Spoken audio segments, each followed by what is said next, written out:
quite often.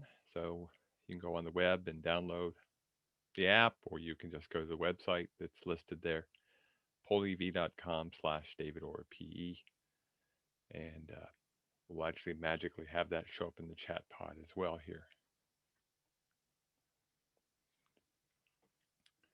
And remember that the chat pod's disabled, but you still probably want to open it up so you can go in and look for things like that. So let me put that in the chat pod real quick for folks.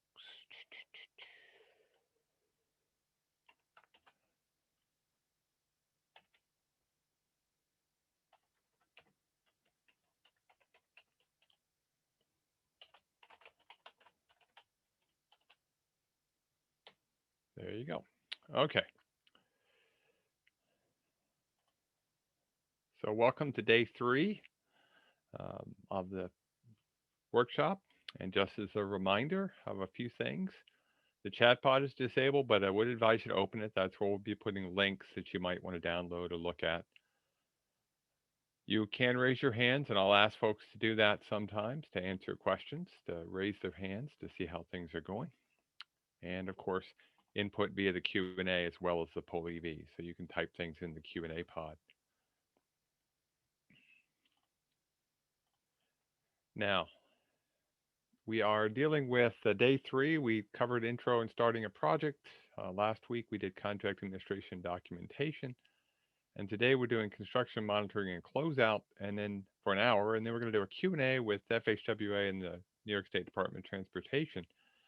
And then to end the session, we're going to actually do a little bit of a fun game, Jeopardy game, but I've only got 1 volunteer and I need 4, or can have up to 4. So if you're willing to play along, uh, please just put into the Q&A pod, type in that you're willing to play along, and we'll have you at the second break, set you up, make you a panelist so you can join us for our little bit of a Jeopardy game to end the workshop.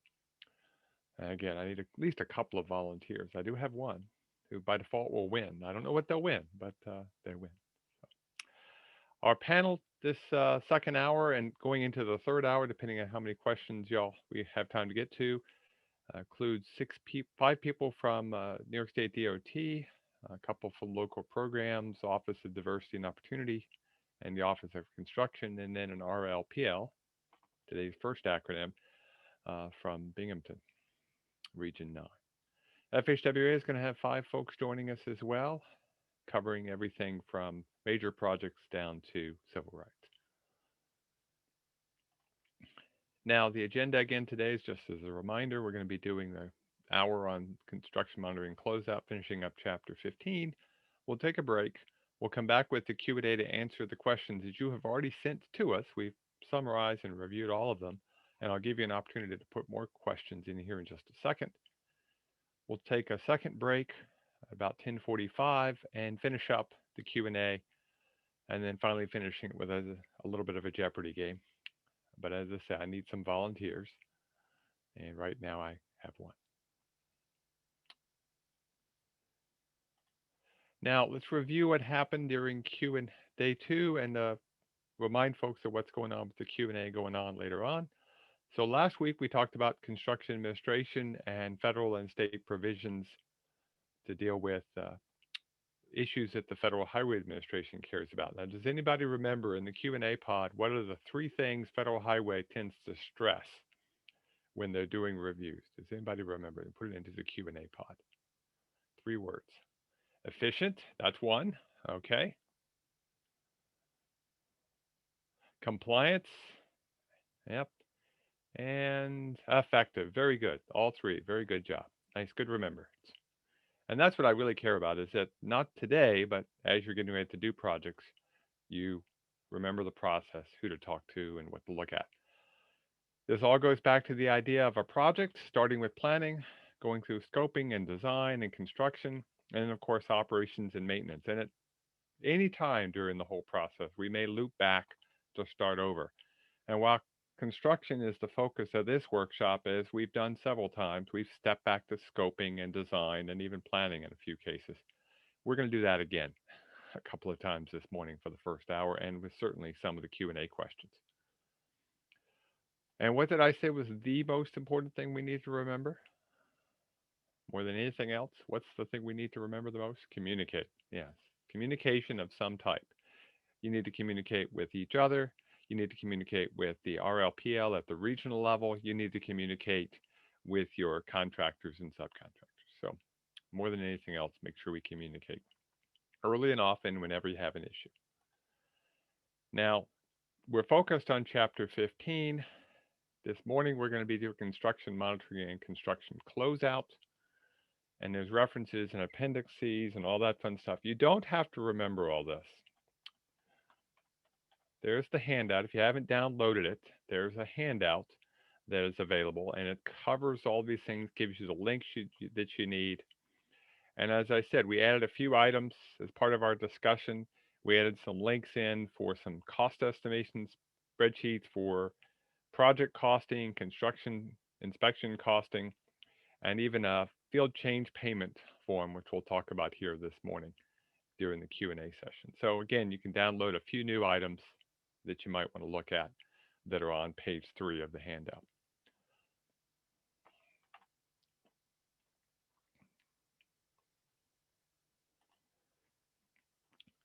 Now, construction supervision and CMP we talked about last week. Anybody remember what CMP stands for? What does CMP stand for?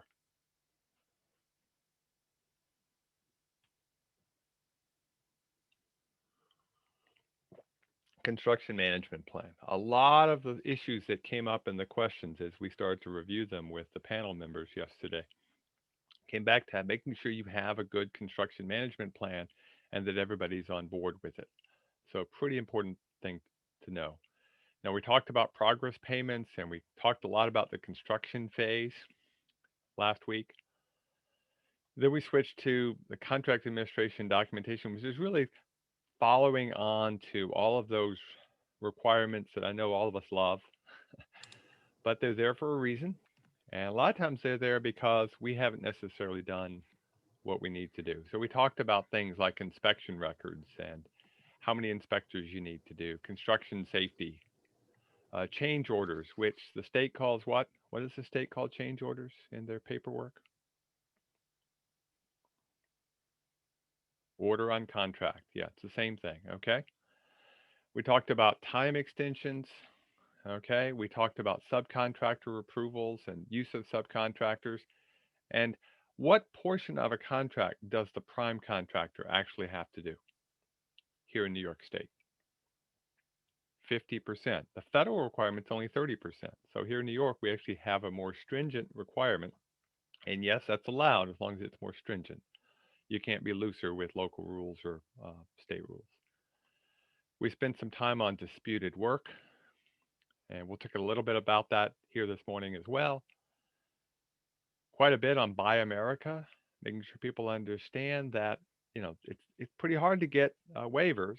There are times it happens, but make sure you don't go out and get foreign steel and get yourself caught and get yourself in trouble. What is the percentage allowed on a contract under Buy America, or the max minimum amount? 0.1%, okay, or most small contracts fall under this minimum number,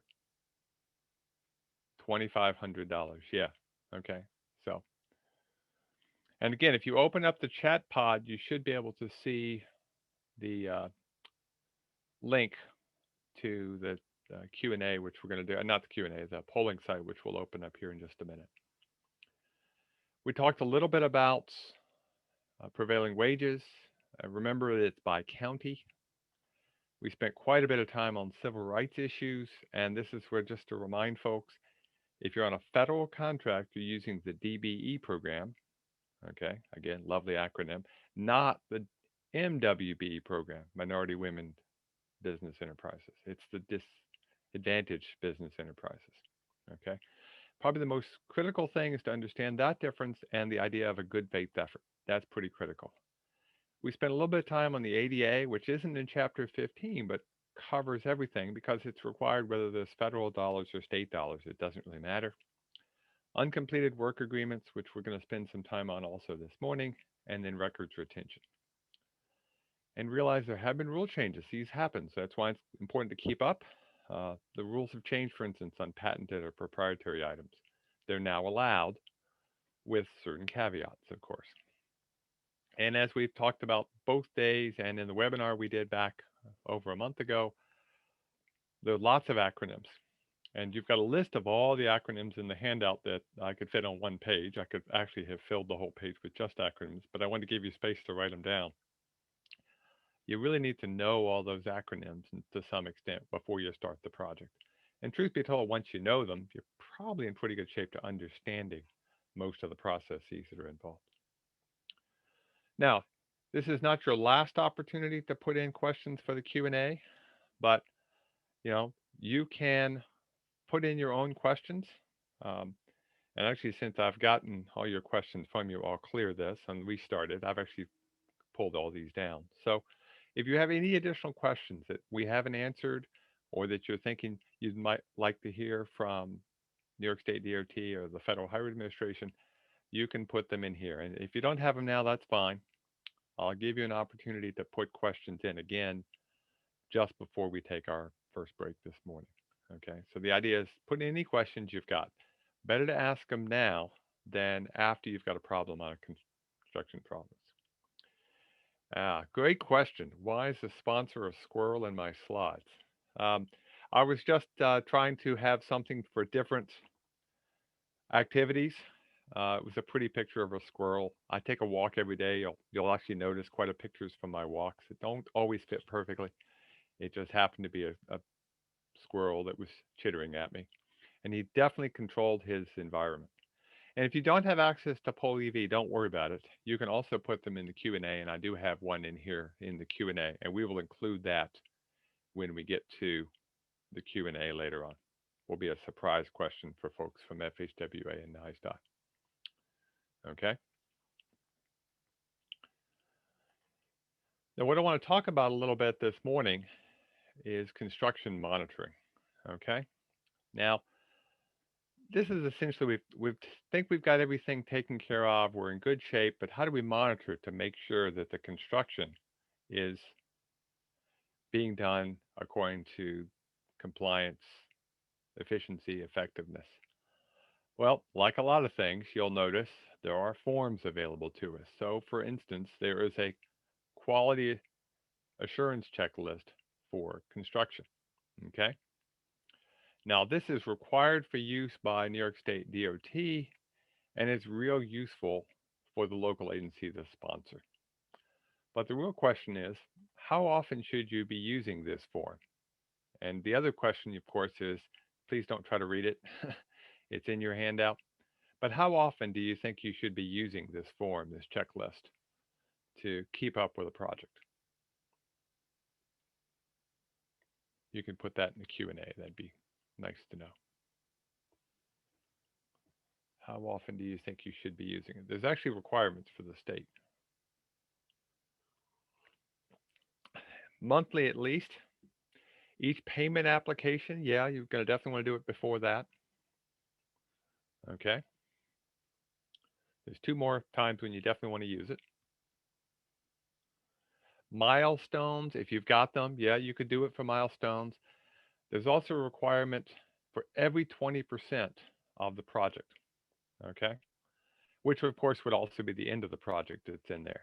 So every time you get a 20% milestone, you should be filling this form out. We're going to look at that form in a little more detail here in just a second. And anytime you're going to be having a QA visit, a quality assurance visit with the RLPL from NYSDOT, fill it out before they get there. And then have a copy ready to go when you're on site. So it's really nice to actually have before and after. Okay. Now let's look at that form a little bit. And let's get my pointer back. So this is the form itself. Okay. So let's just look at this form just a little bit together. Most of this stuff is pretty basic. In fact, there's no harm in filling out things for a particular project and using it as a template. That's actually not a bad thing to do. So you're going to get your PIN number, your project D numbers, all those lovely things are going to be put in there. One of the things that's actually pretty good is put in the original completion date and the current completion date to see how are you doing schedule wise. That can actually help you if you're trying to decide if you need to have a time extension or an order on contract. And then, of course, percent complete as the site visits. There's that 20% rule in there. Just again, like anything, form can help you remember what you need to be covering. Okay. So a lot of this won't change, especially the stuff near the top. Okay. You can again use it as a template just to remind yourself of things. Who was involved in the particular review? Did you even have an EIC and a project, resident engineer, or was it all be done by one person because it's a pretty small project? Important things to know. Okay. The responsible local official, were they there or not? Okay. Now, who is typically the responsible local official in your particular organization? Who is the person who actually signs off on the final paperwork? Who does that in your agency? Could be the mayor. Yeah. And if they're the mayor, they're probably not going to be able to be the project manager because remember that person who's the project manager or the person in responsible charge has to be a full-time employee. Okay. And it could be a commissioner. For a state, obviously it is the commissioner of DOT. But again, you need to know who that person is who's signing off on it. We're going to talk about whether the project is on schedule for that review. We're going to see if it's up to date. And that's a different question. Okay. There is a difference between is the project on schedule and is the project schedule up to date. The project being on schedule is where do you fit in the Gantt chart or whatever chart you've got to track your process. The schedule should actually go beyond that all the way to the end. Are there new milestones? Are we going to get it done by this date or do we need to be thinking about getting a time extension? And of course, if you've got those, you'd be filling those out and putting those in. Are there extra engineering charges or liquidated damages that are going to have to be included? And then we'll talk about whether we get paid for that or not. Now, some of this will not change. Once you've had your pre-construction meeting, you're obviously not going to be changing this particular item. So as I'm saying, you can reuse this form, just update the date each time. Okay. CMP listed, things like that. Again, what's the staffing requirements? Again, you don't have to remember all of this. All you need to do is go down through it. And it's a pretty easy process. So as an example, we'll come down here. Is the project daily diary kept and up to date? It's just a reminder.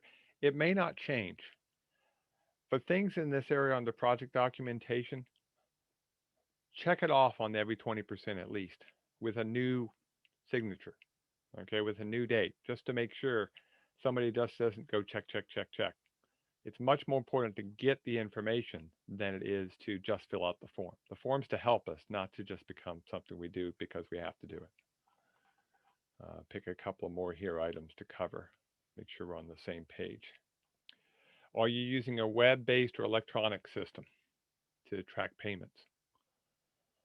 You could make this web-based if you wanted, but you need to keep a copy somewhere. In fact, that's the question that's in the Q&A. We're going to ask FHW and NYSDOT about paperless standards for records retention.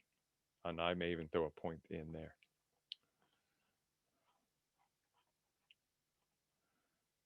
Okay. Now, this is one of those fun ones.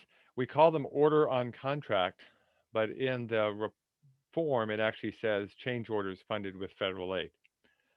So be careful with acronyms. Okay. Realize that if you see CO in this case, it's not the chief operating officer, it's the change order. And so make sure we know what our acronyms are. And you may even want to, and I like to do this myself, first time you come across an acronym, write it out and then put the acronym in so everybody's on the same page. But it just walks you through everything, including DBE goals, where do you fit? Do you still have to do a good faith effort? It's just a reminder of all the things that are involved. Okay. And if you ever have a question, what do you do if you have a question about this form and you're not sure what to do or how to fill it out?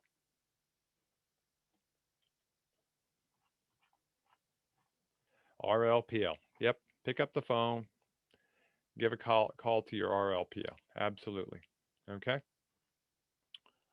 So again, there's lots of forms available. This particular one I've included in the handout, and it's a good one. It's also available in the local projects manual on the web.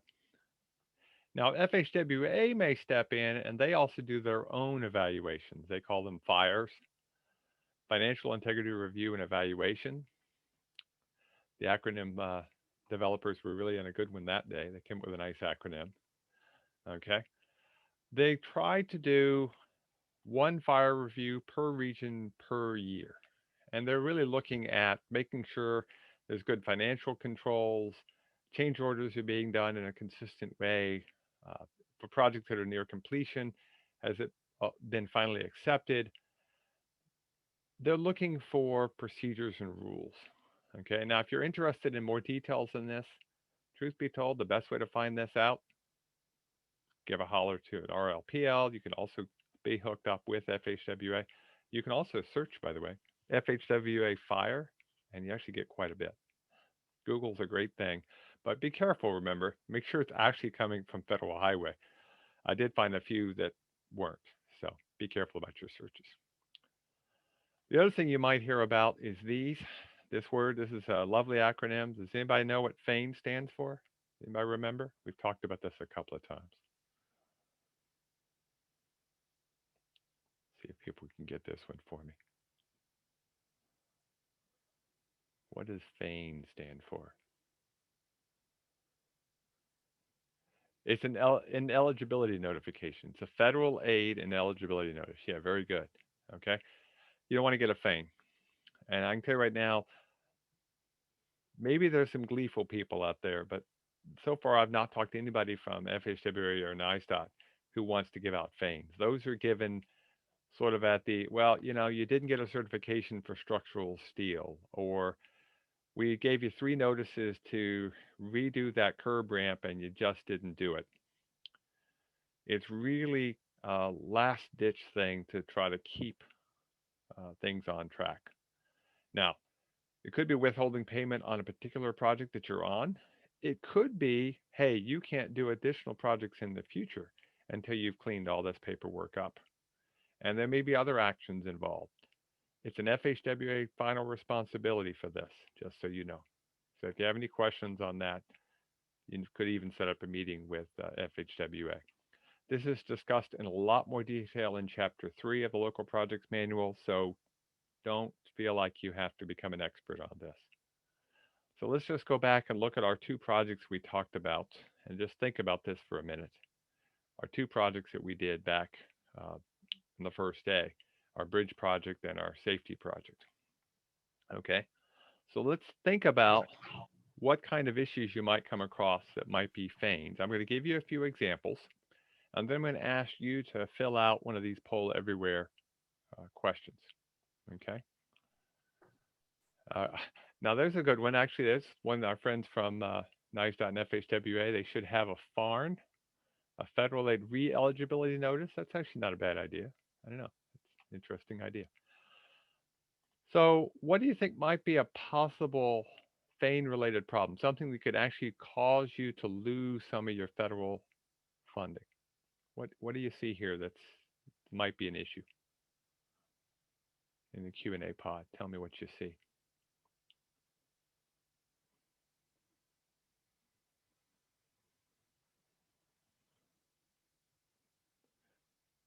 Could be an OSHA violation. Yeah.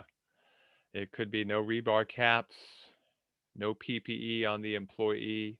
Yeah. Okay. So, if the RLPL comes out and he sees things, he's supposed to let you know. And if she says you need to fix this and you don't, that's when you start thinking about getting a FAIN.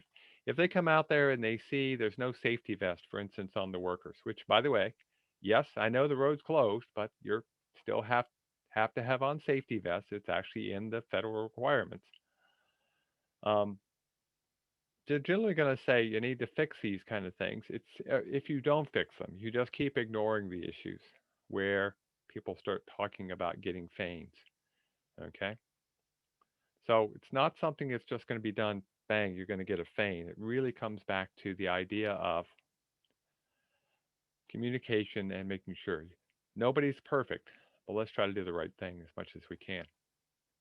So, what might be a feign issue here? What do you think's going on?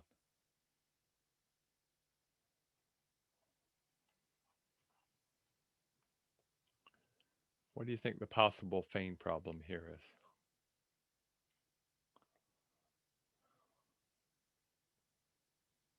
It could be bad concrete. Okay, so it could be bad concrete, that there was an issue with bad concrete. Oh, yeah, by the way, those may or may not be steel toed and they may or may not be required. It could be the thickness of the concrete. The person is checking the thickness. Yeah. So when you see work being done, you start wondering what's going on here, because normally we shouldn't have to be doing coring of just a sidewalk. Okay, so generally, this is a problem that should have been resolved earlier. There were probably some paperwork issues. They didn't get a certification.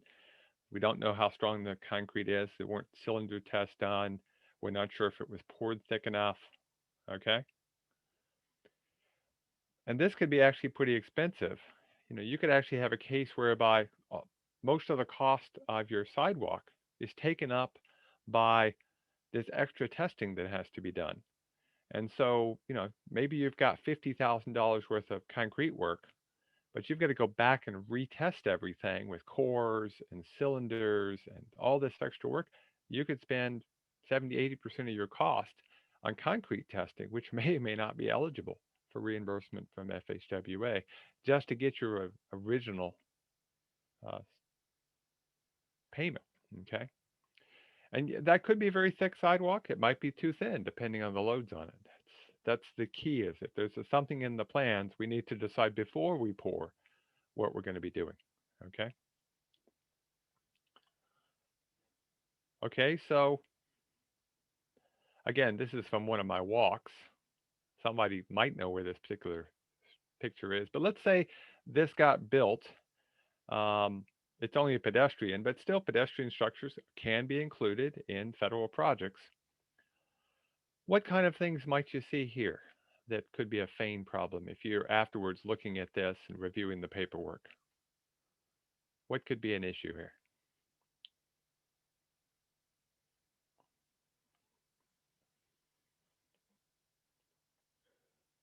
It could be a safety issue. It could be a rail issue, even for a pedestrian project. Might be an ADA issue. Might not be. It could be. You might need to check by America. Yeah. Um, could be lighting, depending on what it is. Okay. Could be railing design. Yep. By the way, did you get steel certification as I show on the screen? I mean, that's probably the biggest one to think about is if you're thinking about it from the public safety standpoint, did we do the things to make the public safe? Okay.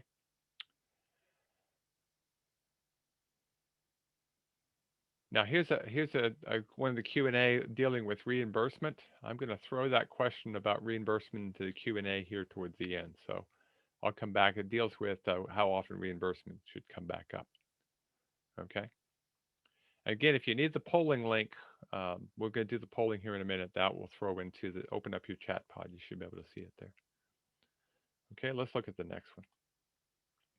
What do you think the problem might be here? What do you think the problem could be? A trip hazard that's greater than a quarter inch. By the way, the standard today is not a quarter inch. Does anybody know what the standard is with two items? It's actually 0. And the reason we have 0 is because we wound up with too many people pushing the limit. It really should be flush. And then if it moves some, you have some allowed movement, but not much. This particular uh, barrier to helping safety was 0 when it was poured. So it actually might not be a feign problem, but it's an operations and maintenance issue because it heaved in the winter. In fact, if I go back and take a picture of it now, it's actually back to about 1/8 of an inch. It heaved in the winter. It's still a safety problem. It might have actually gotten past the project. It might have been closed out. So again, this is something we need to be thinking about long-term issues. So what I want to do is have folks in the poll EV, I want you to put in some examples of themes that have come up that you either have dealt with or you're concerned about that, well, I might lose some funding because of this or lose the ability to work on different projects. Okay, so let's put a few of those in there. And I'm going to see if I can get this to copy. There could be no plant inspections. Yeah.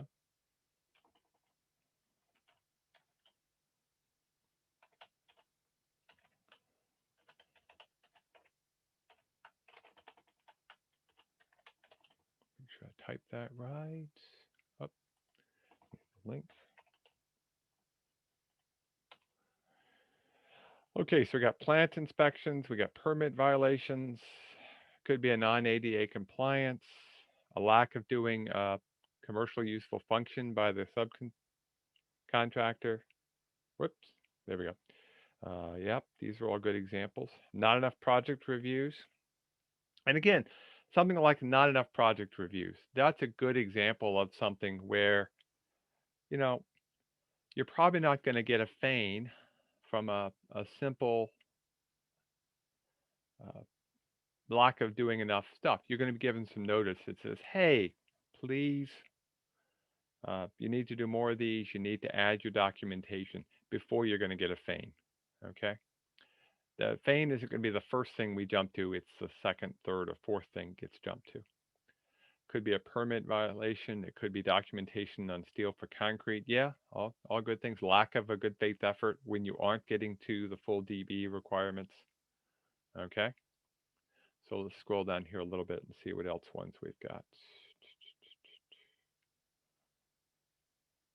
Uh,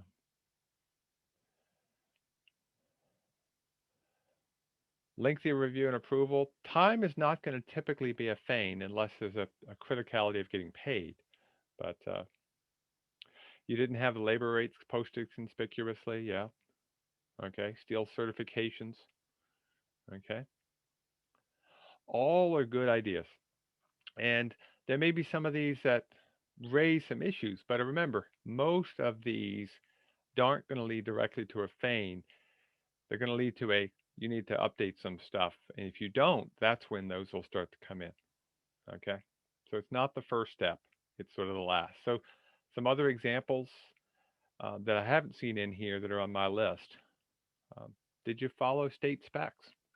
And if you're not following state specs, did you get permission to not follow the state spec?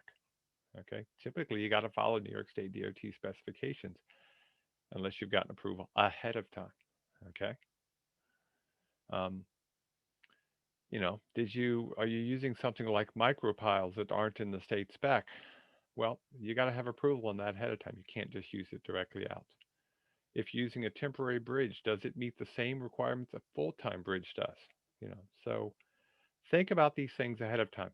We've talked about this before. Build that project in your head before you do the project and think about places where you could get yourself in trouble.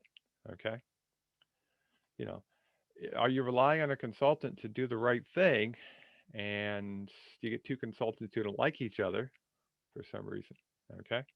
Or if you're in the consulting side, you got a competitor out there.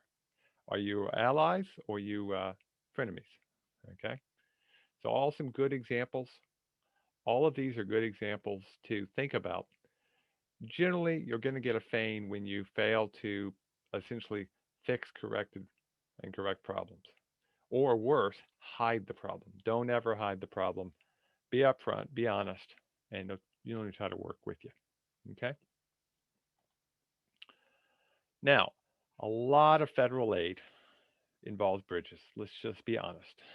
Not all, but when we went through that list of 300 and something projects outside New York City here in New York State, over half related to bridges in one way or another. So bridges are a huge part of the process. Before bridges opens to the public, okay, it really needs to be inspected to be safe. Okay. So how much time do you think you need to give to the state to give them the ability to go out and inspect that bridge. Okay, because here in New York State, we actually are fortunate. You may not think so. We're actually fortunate. The state does all the bridge inspections before the project is open to the public, or in any bridge case. Okay, so somebody put in there 6 months for the bridge inspection scheduling. The good news is, no, you don't need that much time, though obviously the more time you give, the better. If you think you know when that is, go ahead and start scheduling it. The requirements are 30 days. You have to give the RLPL and the regional structures engineer at least 30 days in advance of any opening. One lane, both lanes, anytime it's open to the public, you need to give them some notice. And then the state actually has to schedule to get the inspection complete within 60 days after either opening to the public or contract final acceptance. Sooner is better, okay? Because really, we'd really like to have these inspected prior to them being opened, but work with the RLPL, schedule it out. A little extra time isn't going to hurt, okay? Now, let's talk about project closeout. You think you're getting close. There's a few more things you got to make sure of because you just don't want to open and close the project. So project completion does require a final inspection. Okay? Who does the final inspection? Who does the final inspection?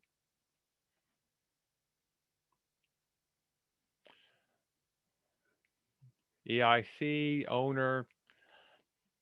If you read the language, we use the term sponsor. It's the sponsor who is responsible.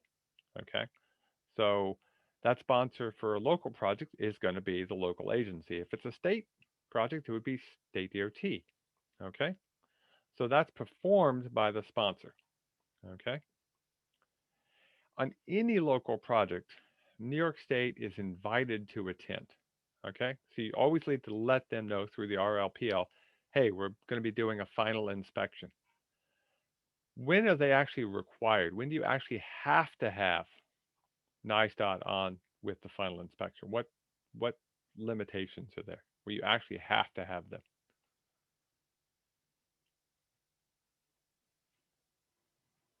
And somebody listed you want to have the RLPL, the project manager, the resident engineer. Yeah, you want to bring everybody in. Okay. But there's some minimums. A bridge, nope, not required to have NISDOT. They may show up on a big bridge. It doesn't matter where it is. They're probably going to want to be there if it's critical, especially if it's a POTI higher level POTI project with FHWA. The RLPL is probably going to be there. But the real key is if it's on a state highway or the national highway system. Yeah, it's a federal highway system job or a New York State highway. NYSDOT has to be there. Okay. So for those projects, make sure you've given them enough time so they have time to get out there and are able to schedule and be there as part of the closeout because they have to be. Okay. Now, obviously, the final inspection is going to be in terms of formally accepting everything for the project. Okay. That means you're going to be start thinking about your contract closeout. Okay. You're going to have accepted all the work that's done by the sponsor. You're going to close any contracts with utilities, railroads, consultants. So, any open contracts have to be closed out. If there's any work permits, especially with New York State DOT, those need to be closed out as well.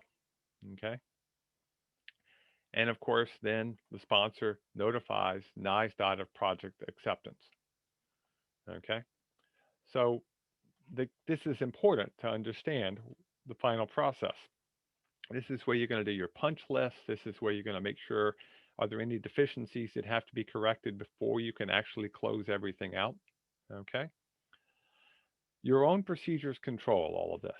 Okay. There are things you have to do, but you've got your own procedures. But the key is make sure all the issues are resolved. To help you out, again, like I've said before, there's some forms to help you out. So as a minimum, there is a project closeout checklist. And I know everybody's thinking the same thing. Again, he's showing me something I can't read. The font is too small. I can't read it. But don't try to read it. The form is on the web. You can download it. That's also in your handout. Okay. So, if we come back over here to the handout and I click over here, It's in the handout that you've got. It's actually the first attachment in some respects that I pulled in. So it gives you everything you need to have. Did you do a final site visits? Do you have as-built plans? You know, did you meet the right-of-way issues? It's just a good checklist to remind you of everything that you need to go through. Okay? So project closeout shouldn't take you that long, but it's just something to be aware of. And again, add this to your paperwork and you should be in pretty good shape. Okay?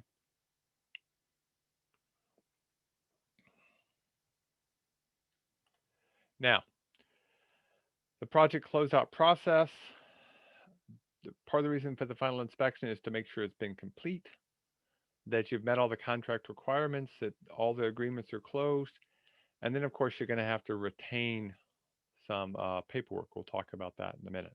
Okay.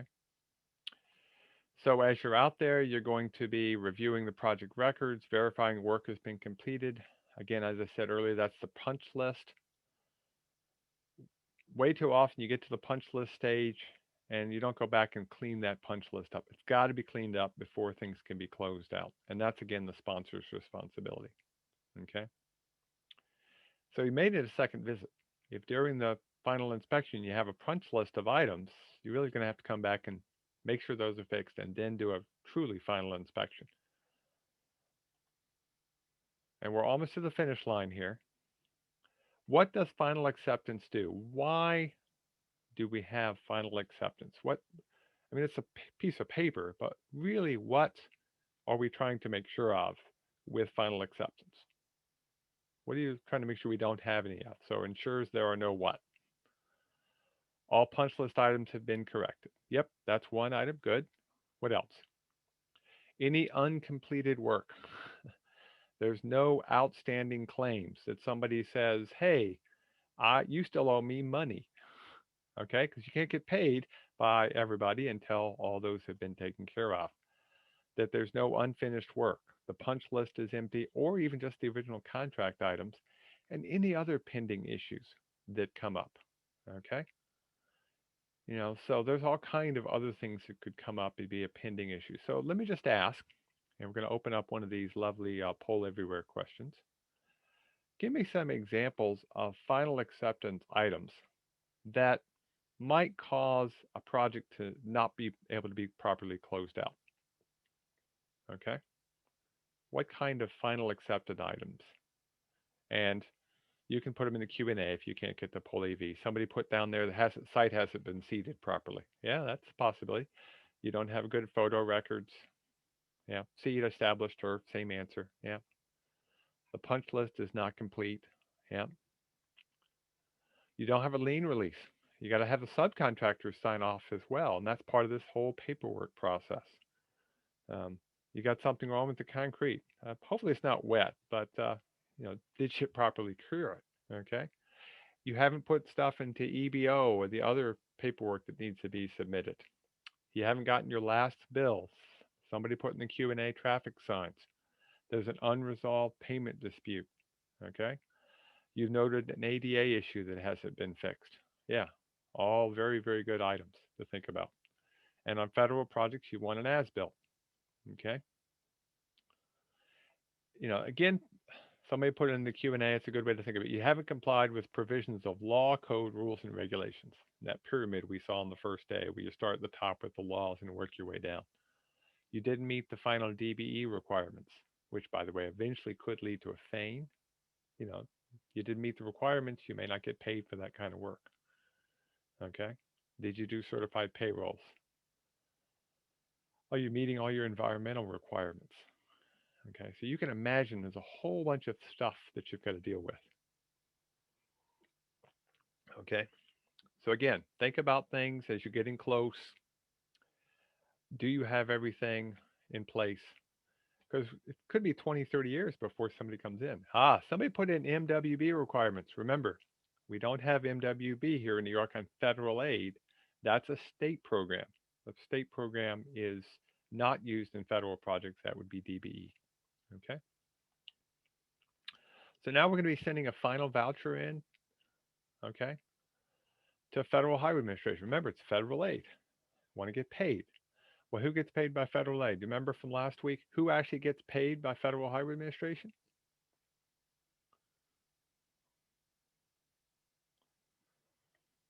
It's not the sponsor.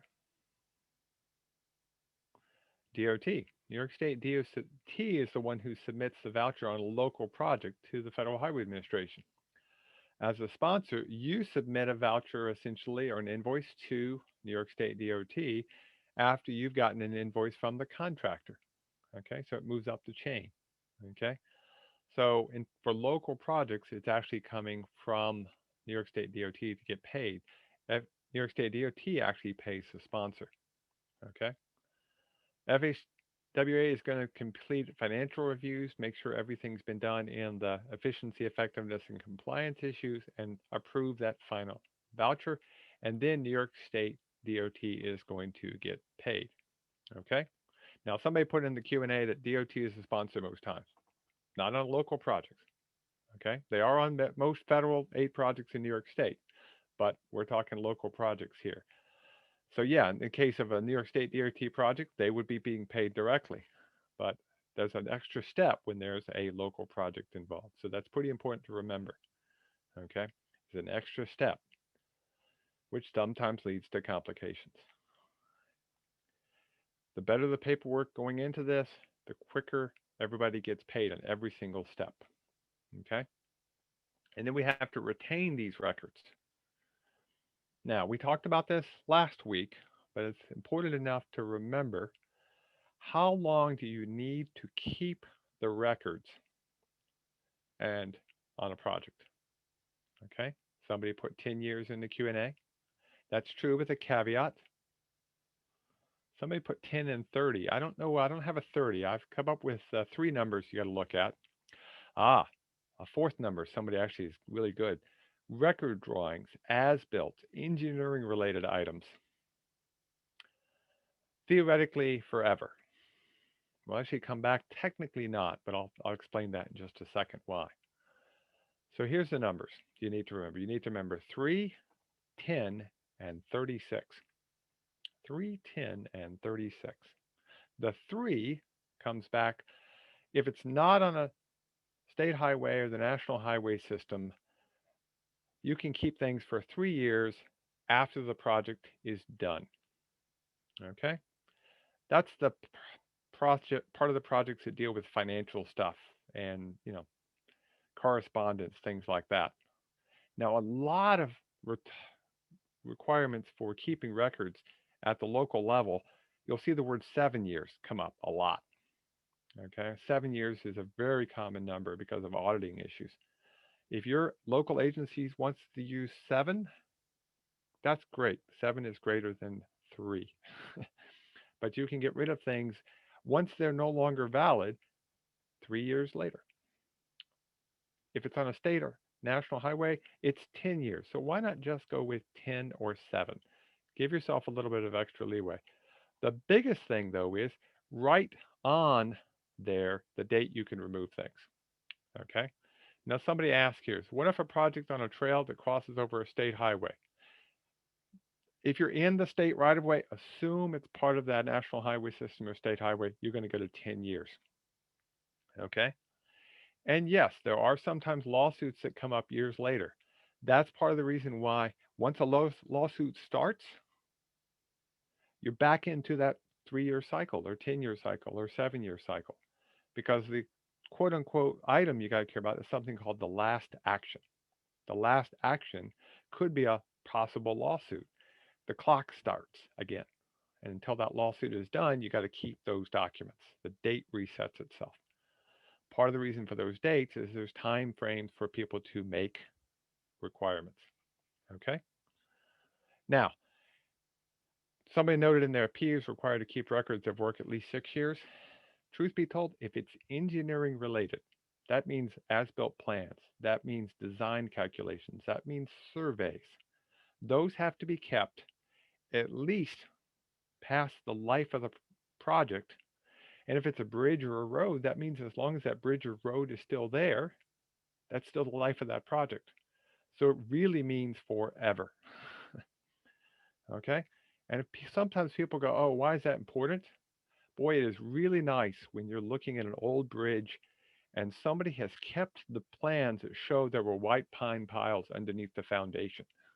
And you can keep a bridge open that otherwise you're being told you have to close it because of scour issues. It actually happened to me because somebody kept records on an old state bridge down at the residency office. So keep it longer. Now, there is one other caveat. I said 36. In the cases where there's NYSDOT funds being used with federal funds, there's some new taxing requirements.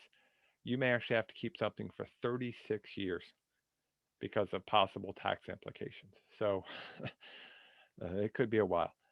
If you're not sure, ask. It's easy to look at it. Okay. But again, if it's structural, yeah, keep them. And yeah, they are fun to look at old plans. I actually like to look at them, but they really help you later on when you're rebuilding and going back to that planning and scoping phase. Makes your life a lot easier if you got good records. Okay. But again, remember it's the last action. That resets the clock. Now, in terms of audits, um, I'll answer a question first. It's a good one. Can e-documents be accepted? I have to be honest and tell you I'm not sure what the e-document status is. I know e-documents can be kept for local projects. There's been some cases on that where people have been sued because they only have an electronic picture or something. As long as you've got good documentation of how it was created, those have been held up. I don't know about federal aid. I'll add that to the Q&A we asked the panel, okay? Because I think it's important enough. We'll ask them. It's already in the list. But let's talk about audits. Who could perform an audit? Who might be putting an audit on a project? And why would they do it? It could be New York State DOT through the RLPL, okay? By the way, somebody noted that with e-signatures, it's acceptable for electronic documentation. That might be, but I want to get confirmation on that. I do know that you have to make sure you have the right processes in place. It could be the sponsor doing their own audit. It could be FHWA. It could be the state comptroller. It could be an internal audit. It could be IRS. It could even be a police organization like the sheriff or the FBI if it's a criminal activity. Okay? Part of the reason you want to keep the paperwork is it makes audits easier. And then it requires some clear documentation to do an audit. We had an auditor come by when I worked for Yates County. So often I joke he needed his own coffee mug. He was there all the time. Wasn't something that actually bothered me because that was their job. They were just checking things out. Okay. We never had a problem with our audits, but it was important for them to do a good job. Audits can go drive folks crazy, but a good audit can actually help you catch things. And yes, the federal funding agency can audit. Any federal agency actually has some rights and responsibilities to audit. So, for instance, if you have a permit for an environmental project where maybe you're trying to protect some endangered species or you're redoing some wetlands areas, the audit may come from the EPA. The audit may come from a different agency or DEC. So, again, think about who's involved. What permits? If you got a permit, you could get audited. If you've got a process like prevailing wage, you could get an audit. Just keep that in mind. That's why it's so important to retain good records. And yes, electronic records can save a lot of space, but there's processes involved for that. And we'll talk about that when we do the Q&A. So what I want to do, we've